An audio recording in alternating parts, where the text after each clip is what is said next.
आप सभी को हमारे चैनल में हार्दिक स्वागत करती हूँ। आशा है आप सभी कुशल होंगे। तो आज हम पढ़ाने जा रहे हैं क्लास 11 के वे आँखें नामक कविता, जिसको लिखा है सुमित्रानंदन पंत जी ने।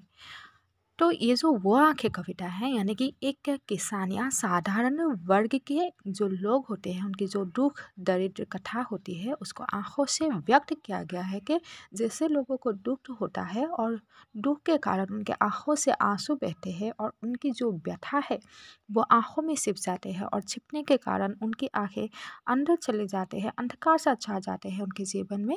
तो वो जो दुख भरी कहानी है वो यहाँ लेखक ने लिखा है। तो आइए देखते हैं। अंधकार की गुहा से रिखी उन आँखों से डरता है मन, भरा दूर तक उनमें दारुण दैन्य दुख का नीरव रोदन। तो कवि ने यहाँ कहा है कि अंधकार की गुहा से रिखी, जो गुहा होते हैं, गुफा होते हैं, वो अंधकार होते हैं, है कि नहीं। तो जो किसान या निम्न वर्ग के, जैसे कि जो काम करके खाने वाले होते हैं, मजदूर जो वर्ग है, उनकी आंखें क्या है, जो भूख से या तरफ से, उनके दुख से वो आंखें गुफा जैसे अंदर चले जाते हैं। तो उन आँखों से डरता है मन। जैसे ही हम उन आँखों को देख लेते हैं तो हमें भी डर लगता है कि क्यों उनका जीवन किस कठिनाई से बीता होगा, या हमारा जीवन भी उनके जैसा हो जाएगा तो कैसा होगा। तो उस परिणाम से हमें डर लगता है। भरा दूर तक उनमें दारुण, तो उनके हृदय में जो दारुण है, करुणा की भावना जो है वो स्थित है, समाया हुआ है। दैन्य दुख का नीरव रोदन, और वो अपने जीवन के जो दैन्यहीनता, जो दुख है, वो अपने हृदय में समा के और आँखों से रोदन करते हैं, यानी कि उनका रोना आ जाता है। जैसे कि उनके जीवन की जो भी परिस्थिति है, जो भी कठिनाइयाँ हैं, वो उनके सामने आ जाते हैं और वो ऐसा लगता है कि वो दुख उनके आँखों से बह आता है, और जिसका नाम आंसू है। नेक्स्ट लिखा है उन्होंने, वो स्वाधीन किसान रहा, अभिमान भरा आँखों में इसका, चोर उसे मझधार आज संसार का घास रद्दी वो खिसका। फिर कवि का कहना है कि जैसे कि किसान वर्ग होते हैं वो हमेशा स्वाधीन रहते हैं, यानी कि पहले समय में जैसे कि भारत स्वाधीन नहीं हुआ था तो उस समय ब्रिटिश का राज था, और ब्रिटिश लोग क्या करते थे, जो भी किसान वर्ग है उनसे कर लिया जाता था, या उनको सताया करते थे, उनको मारा पीटा करते थे, या उनसे पैसा वसूली हो जाता था। तो ऐसे समय की बात कर रहे हैं कि तो ऐसे समय में या उससे पहले के समय में किसान जो है वो अपने आप स्वाधीन रूप से खेती करता था। तो अभिमान भरा आँखों में उसका, तो जैसे ही वो खेती करता था, ये वो सम्मान की बात है, बहुत बड़ी बात है। तो उसके आँखों से अभिमान भर आता था कि हाँ, हम लोग खेती करते हैं, हम किसान हैं। तो ये जो उल्लास की भावना है ये उनकी आँखों से झलकता था। छोर से मझधार आज संसार का गा सड्डी वो किसका। लेकिन आज अचानक क्या हो गया, उसका जीवन जो है मझधार में भी टूट गया। यानी कि पहले उनका जीवन हरा भरा था, खेती करते थे, और उसके बाद जो उनका खेत है वो ब्रिटिश ले गए, यानी कि उनके जीवन का जो मध्य भाग है वो पार हो गया। जैसे कि बचपन में बच्चों का जन्म होता है तो लालन पालन होते हैं, उसके बाद वो नौकरी करते हैं या काम करते हैं, और जब तक वो काम कर सकता है, यानी कि शरीर साथ देता है तो काम करते हैं, लेकिन जब बाद में थक जाते हैं, यानी कि बुढ़ापा आ जाते हैं, तो वो काम नहीं कर पाते। यानी कि वो किसान के साथ भी ऐसा ही होता है। जैसे कि वो किसान खेती करते हैं और खेती सब हरा भरा हो जाता है, तो उस ऐसे समय में जब ब्रिटिश उस खेत को लेके जाते हैं तो उनका जीवन जो है वो मिट जाता है, और संसार कगार सटी वो खिसका। अभी वो क्या करेंगे, ऐसी स्थिति में वो कहाँ जाएंगे। तो उसको जीवन के मध्य भाग में ही अपना सब कुछ, जो अहं भाव है, जो अपनी स्वतंत्रता है, जो खेत से प्यार था, उसको त्यागना पड़ता है। नेक्स्ट उन्होंने लिखा है कि लहराते हुए खेत रिगों में हुआ बेदखल वो अब जिनसे हंसती थी जिनके जीवन के हरियाली जिनके ट्रेन ट्रेन से। तो लहराते हुए खेत रिगों में, जैसे ही उन्होंने खेत किया था, वो खेत का दृश्य जो है वो बहुत ही ज़्यादा सुंदर था, और वो आँखों में लहलहा करते थे, यानी कि सुंदर दृश्य से उनका मन भर जाता था, और वो खेत बहुत ही ज़्यादा सुंदर दिख रहा था। हुआ बेदखल वो अब जिनसे, और जो खेत बहुत ही ज़्यादा सुंदर था उस खेत से उन्हें बेदखल होना पड़ा, यानी कि ब्रिटिश जो है उनसे वो खेत छीन लिए गए, क्योंकि वो उस समय कर्ज नहीं दे पाए थे और कर्ज ना देने की वजह से उनको खेत की बिक्री करनी पड़ी और अभी खेत भी उनके हाथों से निकल गए। यानी कि वो सुंदर खेत है जिसमें वो जिससे उसका पेट भरता था, जिससे परिवार चलता था, अभी वो खेत भी उनके पास नहीं रही है। हस्ती थी उनके जीवन की हरियाली जिनके ट्रीन ट्रीन से, जैसे एक छोटा छोटा जो पौधे खिलते थे या जो खेत होते थे, वो जहाँ के हरियाली छाए जाते थे और उस हरियाली को देख के ही उनके जीवन में हंसी या फूर्ति का आनंद समा जाता था और वो अभी ब्रिटिश ने छीन लिया गया और उनके पास अभी कुछ भी नहीं रहा। ब्रिटिश हो या जमींदार हो वो छीन लेते हैं, तो इसीलिए अभी उनके पास कुछ भी शेष नहीं रहा है। आंखों ही में घुमा करता है वो उसकी आंखों का तारा, कारकुनों की लाठी से जो गया जवानी में मारा।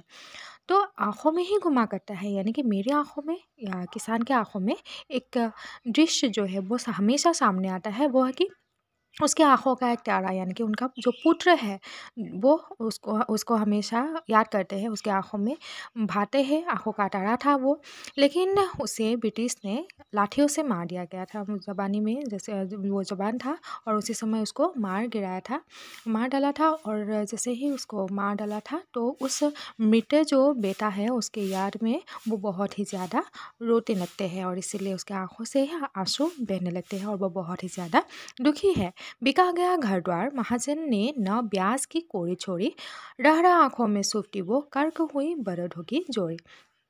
तो जैसे ही पुत्र का मौत हो गया, पुत्र को मार डाला गया, खेत भी बिका गया और फिर अभी क्या हुआ, जो घर था उन लोगों का उस घर को भी उनको बिकना पड़ा, क्योंकि महाजन से उन्होंने ब्याज लिया था, पैसा लिया था और ब्याज वो चुका नहीं पाए, इसलिए उनको ये घर बार बेचना पड़ा। और वो बात उनकी आंखों में अभी भी चुभती रहती है कि उन्होंने अपना घर बार क्यों बेच दिया या क्यों उनको बेचना पड़ा, उनको उनके बेटे की हत्या क्यों की गई, ये सब बातें उनकी आंखों में अभी भी चुभता रहता है। और उसी समय उनको उनके जो बैल थे उनको भी बेचना पड़ा था और वो बातें उनको ज़्यादा खटकती है कि खेत क्या था, मैंने खेती भी की और अभी जो बलद है जो बैल है वो भी अभी उनके पास नहीं रही है। तो कितना ज़्यादा दुखदायक वो स्थिति होगा जिससे कि वो हमेशा रोते रहते थे। उजरे उसके सिवा किसे कब पास दुहाने आने देती, आँखों में नासा करती उजड़ गई जो सूख की खेती।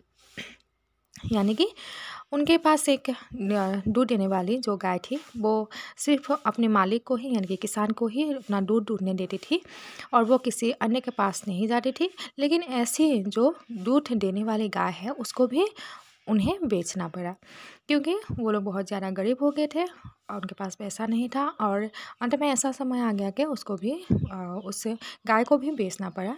तो वो जो स्थिति है, वो जो दुखदायक स्थिति है वो भी आंखों में अभी चुभा करता है।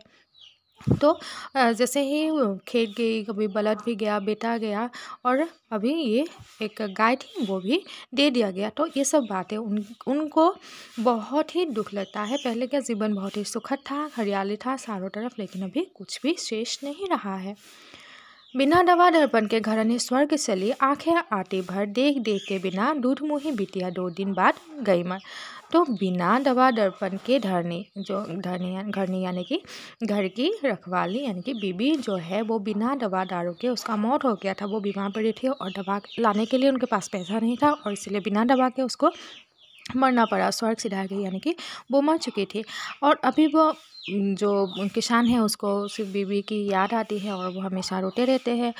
और उनकी एक छोटी बेटी थी जो कि जन्म हुआ था 2 दिन भी नहीं हुआ था और वो दूध मुही थी, दूध पीती थी और दूध ना पीने की वजह से, दूध ना पाने की वजह से उसका भी मौत हो गया है। यानी कि बीवी भी मर गई, बेटा भी मर गया और बेटी भी मर गई, खेत चली गई, घर चला गया, अभी कुछ भी, गाय चला गया, बछड़ा चला गया, कुछ भी नहीं रहा है उनके पास। फिर उसके बाद उन्होंने लिखा है कि घर में विधवा रही पोटोहू लक्ष्मी थी, यद्यपि पति घातिन पकड़ मंगाया कोतवाल ने, डूब कुएं में मरी एक दिन।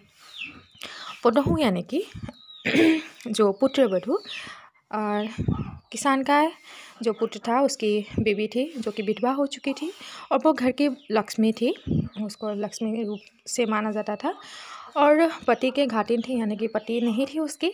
तो एक बार क्या हुआ, कोतवाल ने उसे बुलाया और जैसे ही उसके साथ बुरा व्यवहार करने वाला था और उसी समय वो कुएं में कूद के मर गई थी।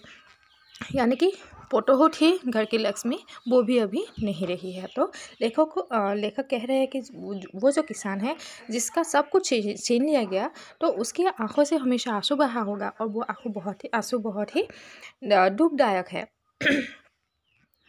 खैर, पैर की जूती जोड़ू ना सही एक दूसरी आती, पर जबान लड़के की सूध कर सांप लौटते फटी साटी। तो उन्होंने कहा कि इतना सब कुछ हो गया, मेरा सब कुछ लुटा लिया गया, लेकिन एक बार अगर पैर की जूती ख़राब हो जाती है, फट जाती है, तो हम दुकान से उसको वापस लेके आते हैं, दूसरी जूती लेके आते हैं। लेकिन अगर जवानी में जो लड़का मर जाता है, तो हम दूसरा लड़का कहाँ से पैदा करें, कहाँ से लाए? तो वो जो दुख है, जो हम बेटे को ला नहीं पाते हैं वापस, एक बार जिसका मृत्यु हो जाता है वो फिर लौट के नहीं आता है।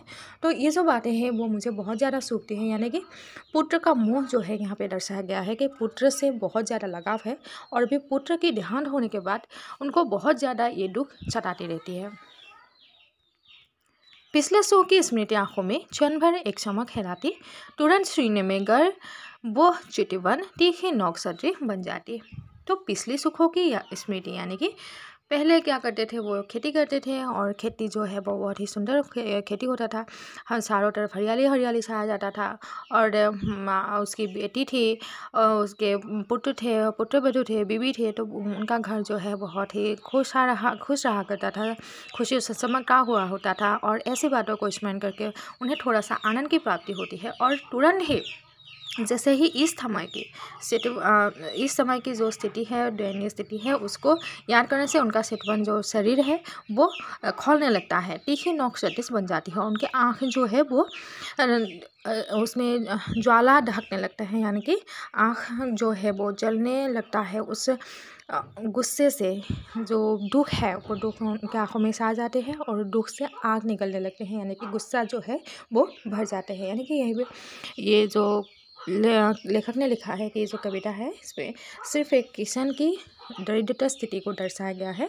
ये एक किसान की नहीं, हर एक किसान की यही दशा होती है कि उस समय किसानों को यही करना पड़ रहा था, या ऐसे ही दुख झेलना पड़ रहा था, और दुख से उपाय उनको नहीं मिला था। धन्यवाद।